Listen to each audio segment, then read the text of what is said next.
Alors dans cette vidéo, on va voir la fonction indirecte dans le cadre d'un exemple particulier. Je vais vous le montrer tout de suite et voilà en gros comment ça va fonctionner. Ici, vous avez une feuille initiale avec par exemple une liste ABC répartie en de A5 jusqu'à A12. Et en fait, ce qu'on a, c'est qu'on va avoir des versions de cette fiche de base, de cette feuille initiale. Alors ça peut être n'importe quoi, hein. Je prends un exemple, ça peut être des produits, ça peut être des plans de bureau d'études, ça peut être des articles. Alors, en production, il peut y avoir un article suivant un plan, un indice A dans la feuille initiale. Et après, quelques mois plus tard, il peut y avoir ce même produit avec un indice B ou un indice C. Et en fait, on va avoir une liste en A, en colonne A. Et cette liste, elle va évoluer au fur et à mesure du temps. Et donc on a une version 1 et une version 2. Ce que je vais faire, en fait, je vais utiliser une formule qui va me permettre d'identifier par rapport à ma feuille initiale. Donc soit ça peut être en lancement de projet un listing des différents plans ou des différents appareils sur un produit. Et donc en colonne A, on va avoir cette liste. Et en onglet V1, on va avoir une première version et en V2, une deuxième version. On commence en cellule A5, on finit en cellule A12 dans le cadre de l'exemple. Et on va utiliser une formule de comparaison. Si cette comparaison par rapport aux autres onglets est bonne, et bien en gros on va mettre que c'est identique par rapport à la référence de la comparaison, en sachant que la référence initiale c'est la feuille initiale, et si c'est pas le cas, on va mettre qu'il y a un écart. Donc en gros, cette partie ici, c'est la résultante avec la bascule vrai ou faux. Ce qu'on a juste avant, en gros, c'est l'utilisation du système de comparaison avec un test logique. On va aller se mettre en cellule A5, on va aller chercher à l'intérieur avec la fonction indirecte. Donc avec la fonction indirecte, cette fonction elle va permettre de renvoyer une référence spécifiée par une chaîne de caractères. Donc ce qu'on va aller voir, c'est on va aller voir par rapport à ici B1. B1 renvoie la référence de l'onglet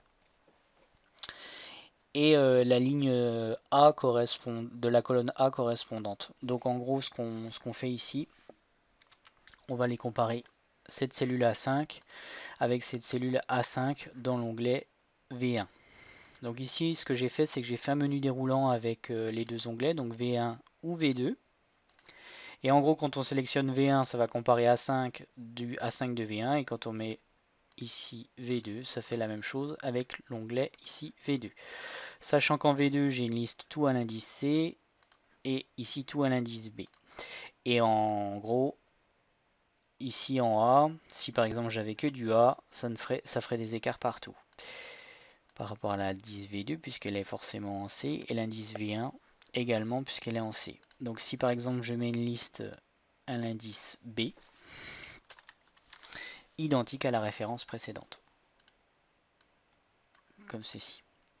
Alors pour faire le menu déroulant, c'est pareil, hein, c'est validation de données ici, et vous avez une liste avec V1 et V2 séparés par un point virgule. Voilà. Et en gros, si vous voulez, et vous avez des incertitudes sur l'utilisation de la formule, vous allez dans la partie formule et vous pouvez évaluer la formule. Et en fait, vous allez faire évaluer la formule, liste B avec la fonction indirecte. Donc on fait au pas à pas comme ça, liste B identique ou si c'est vrai, donc forcément ça renvoie. Ça permet d'évaluer la formule de manière rapide par rapport à tout ça et voir si ce que vous avez fait est cohérent. Donc ça peut être très utile, surtout dans le principe où si demain votre liste elle prend des lignes supplémentaires, il suffit de recopier avec la recopie verticale comme ceci. Même chose pour les autres versions, donc il suffit de recopier et vous allez voir tout de suite la version initiale comme ceci, qui évolue. Donc je vais mettre B.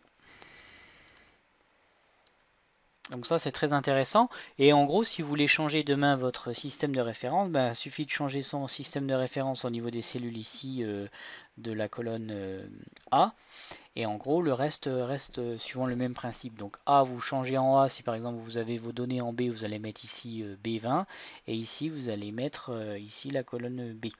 Et ainsi vous pouvez faire sur une matrice complète de tableaux avec différentes valeurs, et ainsi comparer ligne à ligne les écarts. Donc ça peut être relativement pratique. Faudrait que je la teste dans une mise en forme conditionnelle pour voir si le principe fonctionne directement sans cette partie bascule vrai-faux et faire un coloriel suivant les écarts. Ce qui permettrait tout de suite d'identifier, suivant l'onglet, les différents écarts. Voilà en gros, j'espère que cette vidéo vous sera très utile et je vous dis à très bientôt.